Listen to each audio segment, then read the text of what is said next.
Jedna od glavnih odlika srpskog pravoslavlja, za koju ne zna ostali hrišćanski svet, jeste krsna slava. Pre primanja hrišćanstva Srbi su bili mnogobožački narod. Pored vrhovnog boga Peruna, koga su svi poštovali, svaki dom je imao i svoje domaće božanstvo. U susretu sa hrišćanstvom, Srbi su se najteže odricali tih domaćih božanstava. Mudri i praktični Nemanjin sin Sveti Sava mnogobožački dole zamenio velikim svetiteljima crkve Hristove, koji postadoše zaštitnici i pomoćnici srpskih domova, crkava i manastira, porodice i plemena, sela i gradova, pa i čitavih pokrajina i oblasti. Tako je nastala krsna slava. Srbi slave čak 78 krsnih slava. Najveći broj ljudi u Srbiji slavi Svetog Nikolu, oko polovina stanovništva. Zatim slede Đurđevdan, Aranđelovdan, Sveti Jovan, Sveti Dimitrije, da ne zaboravimo školsku slavu Sveti Sava, koju proslavljaju sve škole u Srbiji 27. januara. Sveti Sava ustanovljen je za školsku slavu odlukom Sovjeta Knjaževstva Srpskog 2. januara 1840. godine, a na predlog Atanasija Nikolića, rektora liceja iz Kragujevca.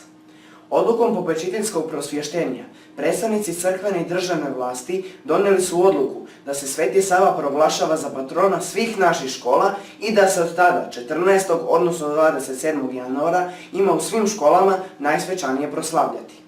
Crna Gora ga uvodi 1856. godine pod knjazom Danilom. Sveti Sava se kao školska slava slavi sve do 1945. godine kada ga ukida komunistička vlast. Posle poluvekovne zabrane u komunističkom režimu nastavilo se svečano proslavljanje Svetog Save. Slavljenje krsne slave je ostala jedina neprekinuta tradicija kod Srba, od vremena pokrštavanja do danas. Mnogo je šta promenjeno u narodnom životu i običajima, ali se krsna slava sačuvala kao najveća svetinja našeg naroda. Srbin je slavio slavu u najslavnijim danima svoje istorije, ali isto tako i u toku petvekovnog robovanja pod Turcima. Slavljena je slava u vreme i nevreme, u ratu i izgnanstvu, u tamnici i bolnici, u žalosti i radosti, u bedi i siromaštvu, isto kao u bogatstvu i izobilju. Naši vojnici su u jeku nežećih bitaka u robu lomili bajke vojnički hleb, pevali tropar svoje slave, palili komadić koštanice koju su od kuće poneli i molili se Bogu za pomoć i srećnije dane. Posle velikog rata, u vreme neviđene bezbožničke i antiverske propagande u komunističkom periodu, Srbi se nisu odricali svoje slave i slobodno se može reći da je krsna slava sačuvala veru i tradiciju našem narodu.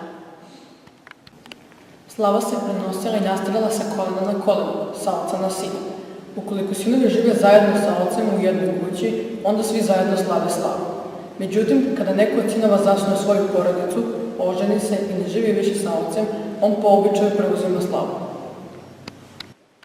Po drevnoj i ustaljenoj praksi naše crkve, u vreme pred slavu sveštenik osvećuje vodicu u domovima koji slave. Za osvećenje vodice potrebno je da domaćica pripremi sledeće: posudu sa vodom, malu svećicu, kadionicu sa žarom i briketom, buket bosiljka, malo tamjana i spisak upućene u kući i sve to postavi na sto sobe na kojoj se nalazi slavska ikona koja je na istočnom zidu sobe. Poželjno bi bilo da pri obredu osvećenja vodice budu prisutni svi ukućeni u kući, pa zato sveštenik bar dan pred slavu zakazuje vodicu, odnosno najavljuje njegov tačan dolazak domaćinu kako bi svi ukućeni bili prisutni molitvi. Osvećenjem vodice i doma, blagodat Božja i Sveti Duh ulaze u taj dom i njegove žitelje. I on im daje blagoslov i snagu u njihovom sveukupnom životu i radu. Molitva se prinosi za napredak svih čeljadi u kući i za pokoj duša umrlih srodnika. Šta se treba pripremiti za slavu? Za slavu je najvažnije spremiti sljedeće: ikonu svetitelja, slavski kolač, kuvano žito, crno vino i sveću.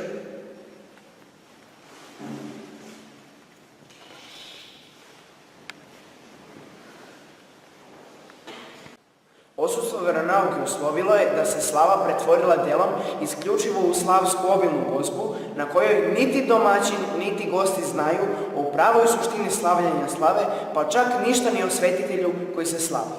Pošto se slava pretvorila samo u obilnu gozbu, mnoge danas siromašnije porodice nisu u stanju da izdrže toliki trošak.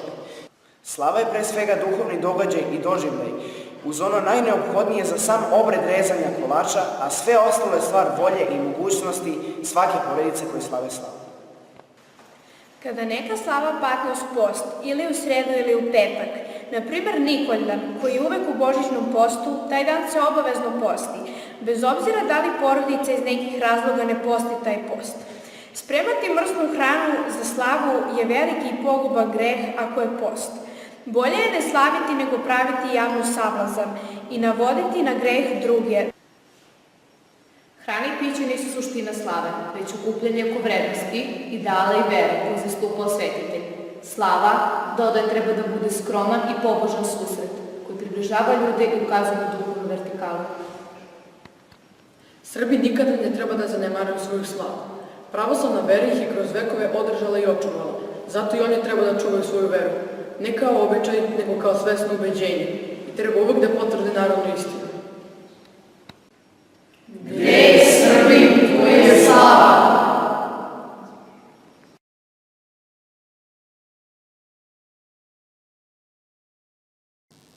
Iako je često povezuju sa tradicijom, drevnim običajem, ipak krsna slava i nije samo običaj. Ona predstavlja živo ispovedanje vere u istinitog Boga, a po obredu ona predstavlja ikonu Svete liturgije. Na Svetoj liturgiji sveštenik vrši uznošenje darova, hleba i vina. Pazimo, svetinje svetima. Na ovaj način se liturgijski hleb i vino pretvaraju u telo Hristovo, preko koga se vernici sjedinjuju sa Bogom.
Slično se događa i na krsnoj slavi. Nakon propisanih molitva i otpevanog tropara svetlome, sveštenik blagosilja kolač 3 puta u vidu krsta govoreći: Blagoslovi si, vi ste Bože naš, blagoslovi hlebo i vino, oči svet, svakda, sada i veki u vekove vekova. Amin. Gospodи Bože naš, prinosi žrtvu, ovu slavu i čast našu ušinu i odmah, čiji molitve primu svoj danesni omni žrtvenik. Amin. Posle toga reže kolač sa donje strane u vidu krsta, preliva ga vinom i okrećući ga sa prisutnima peva se: Sada i uvek i uvek. Sina, amin. Svetoga Duha, amin. Sada i uvek i u vekove vekova, amin. Sjati učenici, že dobre stradače slova vaše i vječaše sja, molite sjako Gospodu, pomilovati sja duša našim. I rodi sina Emanuila, Boga že i čelovjeka. Kada se ovo otpeva, sveštenik zajedno sa domaćinom prema slavski poločan boje, onda sastavljaju ove polovine, cijelivaju ga govoreći.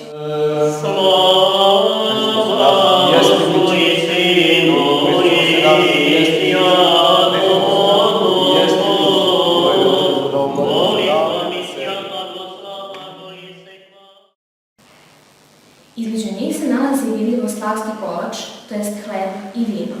Ispoveda se liturgijska veza slavskog kolača i liturgijskog hleba i vina koji se potom pretvaraju u telo Hristovo.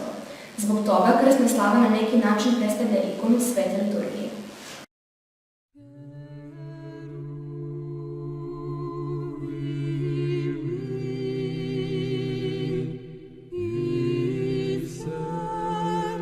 U dobu petovekovnog turskog ropstva krsna slava bila je jedan od kamena temeljca očuvanja i odbrane pravoslavne vere. Sa druge strane, krsna slava potvrđuje i podstiče jako duhovnu vezu srpske porodice i svetitelja, kome se posebno molitveno obraća za zastupništvo pred prestolom Božijim.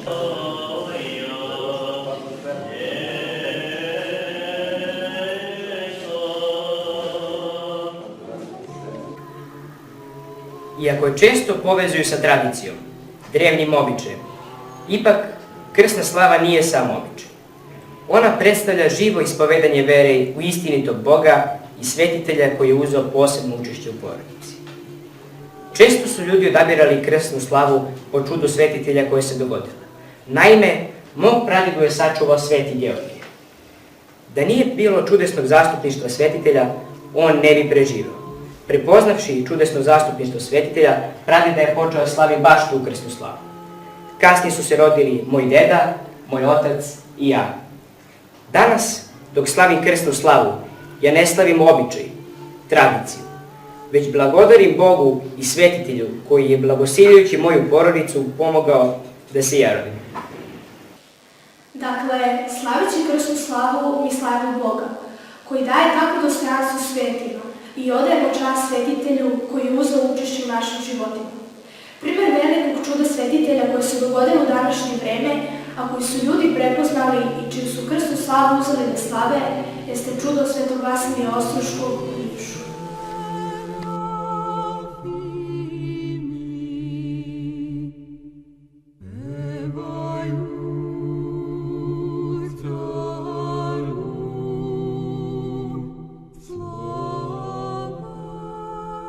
Pre tačno 16 godina, 12. maja na dan Vasilija Velikog ili Ostroškog, na žitelje Duvaništa sručili su se kontejneri kasetnih NATO bombi. U sred bela dana. Jauke, strah i paniku žitelji Duvaništa pamte i danas. Žrtava nije bilo, pa stanovnici ovog dela grada kažu da ih je sačuvao Vasilije Veliki. Slave ga od 2000. godine. Kolač, sveća, žito i velika svečarska litija. U litijama pod ruku idu deca, mladi, stari, sveštena i vojna lica jedni iza drugih, svečano i dostojanstveno.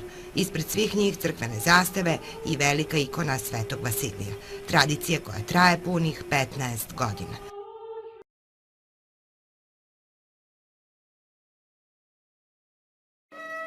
Domaćin goste dočekuje pred kućom ili na pragu svog doma rečima: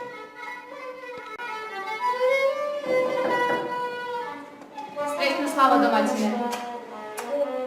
Tebi i tvom domu, tvojim ukućanima, na mnogo godina u zdravlju i veselju slave. Hvala, dobrodošli. Neka ti Bog i Sveti Arhangel pomognu da dolaziš dosta godina i da svi zajedno slavimo u zdravlju i sreći.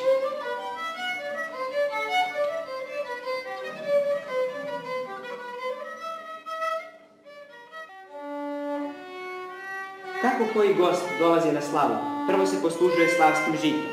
Žito obično služi domaćica ili ako ima devojka u kući, ćerka ili unuk. Žito stoji na većem posluženiku sa nekoliko kašičica, na posebnoj tacni i jedna čaša sa vodom u kojoj se stavljaju kašičice posle po želji.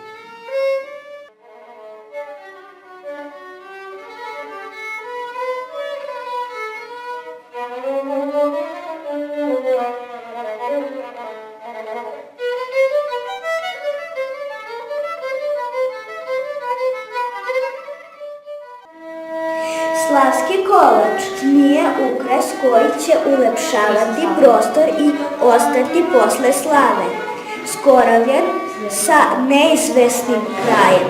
Za vreme trajanja slave slavski kolač treba da se pojede na trpezi.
Dragi učenici osnovne škole Bubanjski heroji iz Niša i učenici centra Восхождение za dodatno obrazovanje iz Šuje, Ivanovske oblasti, Ruske federacije.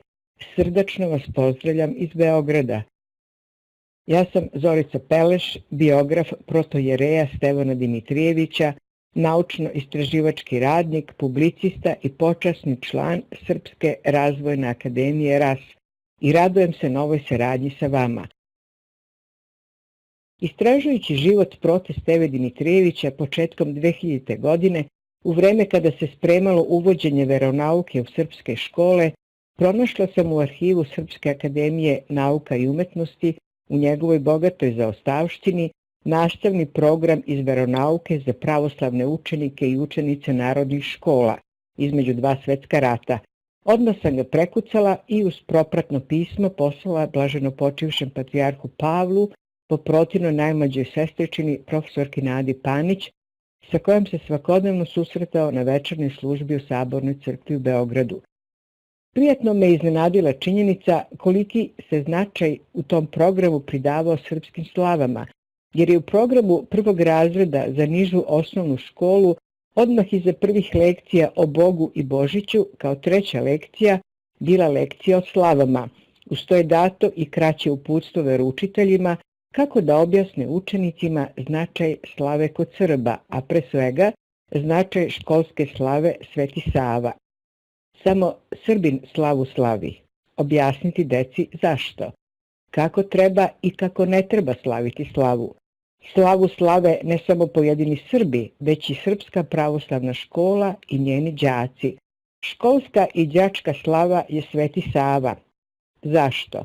Zato što do vremena Svetog Save u srpskom narodu nije bilo ni škola, ni učitelja, ni đaka. Sveti Sava je prvi počeo da sprema učitelje narodne škole i uči decu da čitaju i pišu, da uče i da budu poslušna, dobra i pobožna.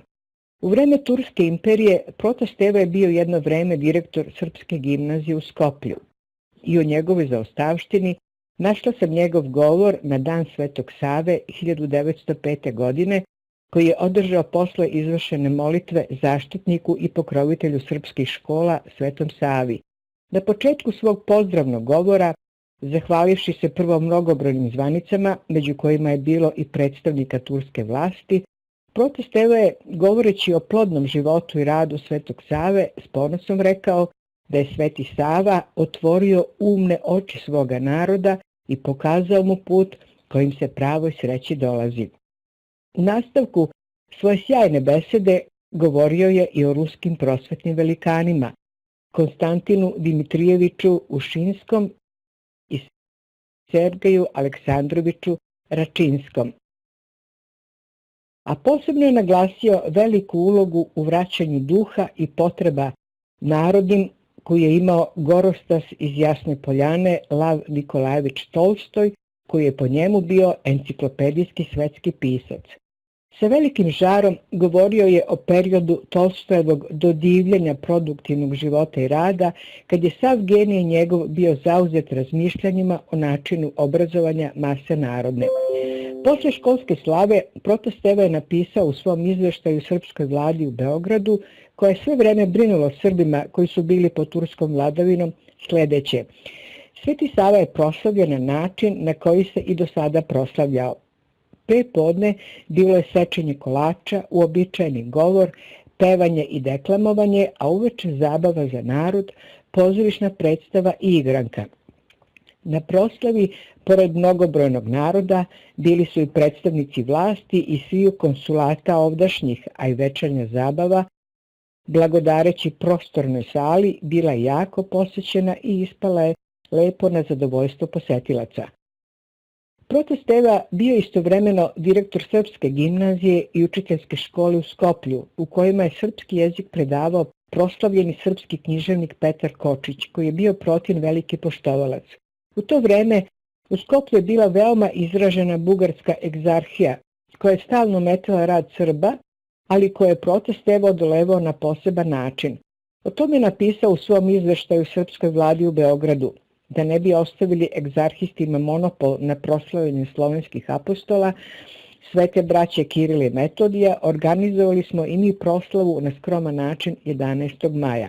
Toga dana nisu radile naše škole, a posle podne je u dvorištu školskom nastavnik gospodin Petar Kočić držao javno predavanje đacima obeju naših škola i sakupljenom narodu o slovenskim apostolima i njihovim zaslugama za Slovene uopšte i Srbe napose. Posle predavanja proveli su učenici vreme do večeri u igri i pesmi. I kada je bio rektor znamenite Bogoslovsko-učiteljske škole u Prizrenu, Prote Stevo je na školsku slavu pozivao i tamošnje turske oficire koji su se školovali u zapadnoj Evropi i koji su mu govorili da rado dolaze na svečanost u divnu bogosloviju, jer se u njoj osjećaju kao da su u Evropi. Prote Stevo je bio veliki diplomata i često je zbog očuvanja srpskih interesa u Turskom carstvu koristio onu narodnu izreku "Reci mu Ago, da mu je drago". Protina slava bila je sveti Arhangen Mihailo i kada je prešao da živi u Beograd, njegov prvi gost na slavi uvijek je bio srpski patrijarh Gavrilo Dožić, koji je dolazio pre svih gostiju, tačno u podne, kako bi se ispričao sa svojim voljenim profesorom iz Prizrenske bogoslovije.